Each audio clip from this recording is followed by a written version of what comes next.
We're gonna go into strength training for judo, and we're gonna start right now.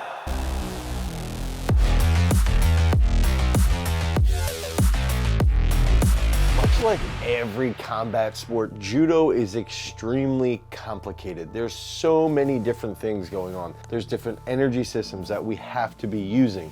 There's different grips that we're going to be working through. There's different levels of power output. So how much force do we need to produce? How quickly do we need to produce that force?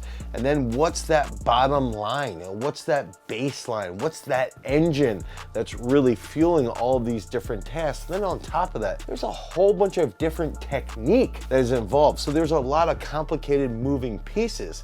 And when you look at it, that gets to be a little bit overwhelming. You take that step back and you're going, all right, where can I even begin? If I'm gonna focus on strength training for judo, how do I even start with this? And the first thing I would do is head over to peakstrength.app and pick up our brand new app. But the next thing that you have to do is you have to start to think through, all right, what can we do? What's that low hanging fruit that we can focus on? And that's gonna take us into those 4 key strength characteristics that you can use as that guide if you don't wanna download our brand new app, Peak Strength. So that first key characteristic, okay, and I'm going to tell you right now, when I rank strength characteristics, I don't rank them in importance, okay? So I'm not going to sit there and say one is greater than the other. If I'm ranking a top 4 strength characteristic, all 4 of them are equal.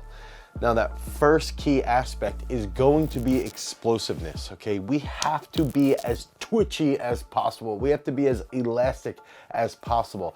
And when it comes down to something like judo, if we want to execute a move, okay, I like to think about a lot of judoka players, they'll stand in front of mirrors, they'll do band work, right? And they'll do moves, they'll visualize moves for thousands and thousands and thousands of reps.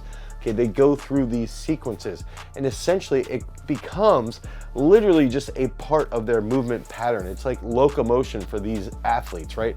Because they practice it so frequently, it's literally second nature. So if we have these moves that we're establishing, if we have this technique that we're establishing, if we can execute them at very high speeds, it's very, very likely that if I'm faster than my opponent, but if we have the exact same level of technical competency, I'm going to win. So when we focus on explosiveness, we've got to be using things like plyometrics. We have to be using things like technical coordination. These are all important aspects behind building explosiveness. Explosiveness is literally one of the best parts behind Peak Strength, our brand new app, available at peakstrength.app, and you can get 7 free days. But again, if you're not using Peak Strength, you can strictly focus on things like power cleans, hang power cleans, plyometrics, drop off a box and do broad jumps, think hurdle hops, anything like that, but then also using bands at high speeds. All of those different training modalities are going to improve your explosiveness, and when that explosiveness improves, your domination on the mat will likely improve. That second key strength characteristic, and I do believe that a lot of combat athletes don't train this characteristic very well, even though they know it's a major priority. Okay, and that strength characteristic for judo is going to be your grip.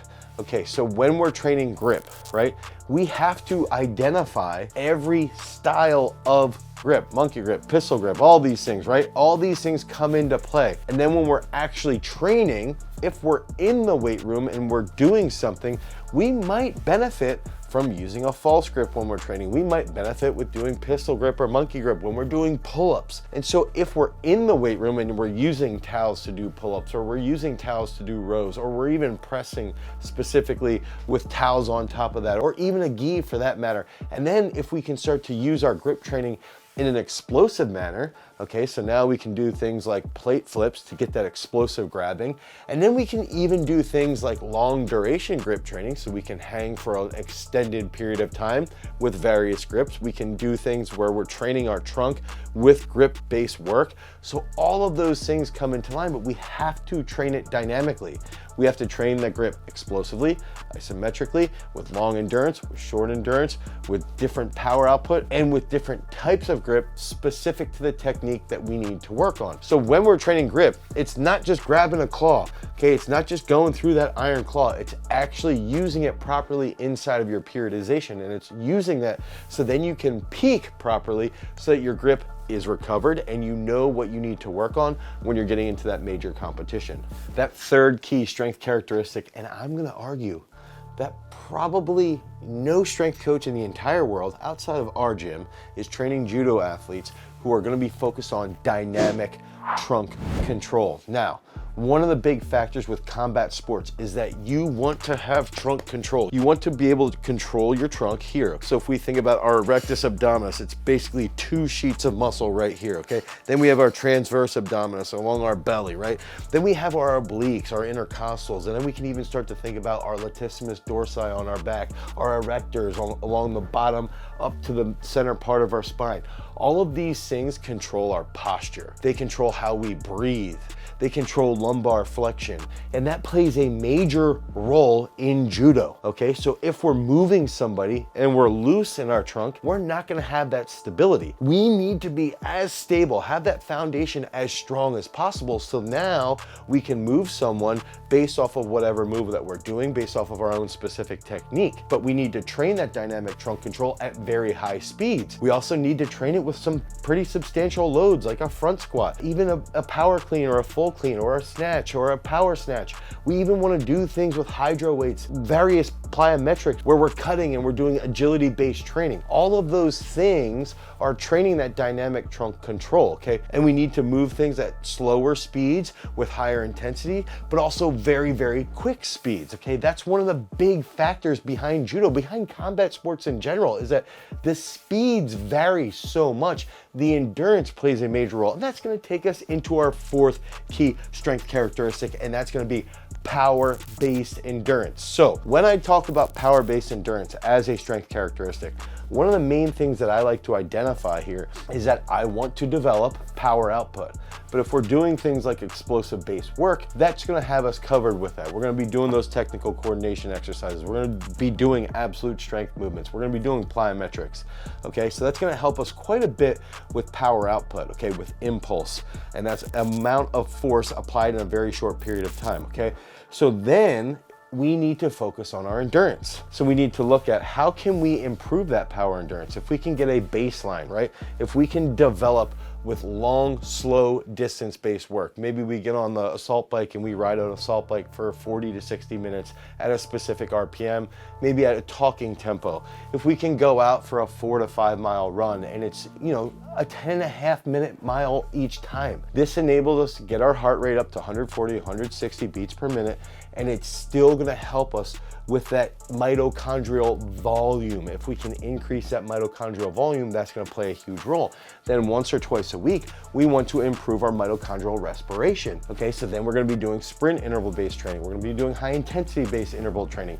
And again, this is all stuff that we have inside of our app, Peak Strength. But if you don't want to do that, you have to lay out all these things with these 4 specific strength characteristics. Now going back to the power endurance. When we talk about power endurance, what I like to think about is thinking about as a video game. So if we have a bar here at 100%, and if it's the last 20 seconds of a match, okay, the last 20 seconds of a bout, if that bar is at 85 to 90% of 100, okay, that shows that we have really good power endurance. Now, someone who's extremely explosive and extremely strong, but they don't train endurance-based work properly, that might be down at 50%, okay? So if you look at it, the final 20 seconds of a bout, that person that's at 85 to 90%, if all technique is equal, is very likely going to dominate that bout. So that's the main thing that we wanna focus on. We wanna get our power output to a certain level, and then we wanna be able to tap into our endurance, tap into our mitochondrial respiration,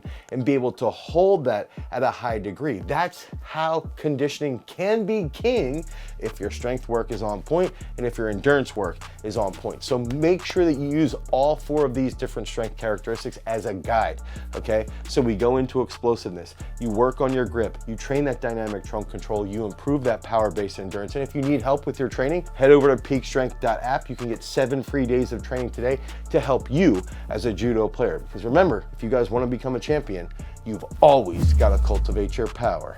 Peace.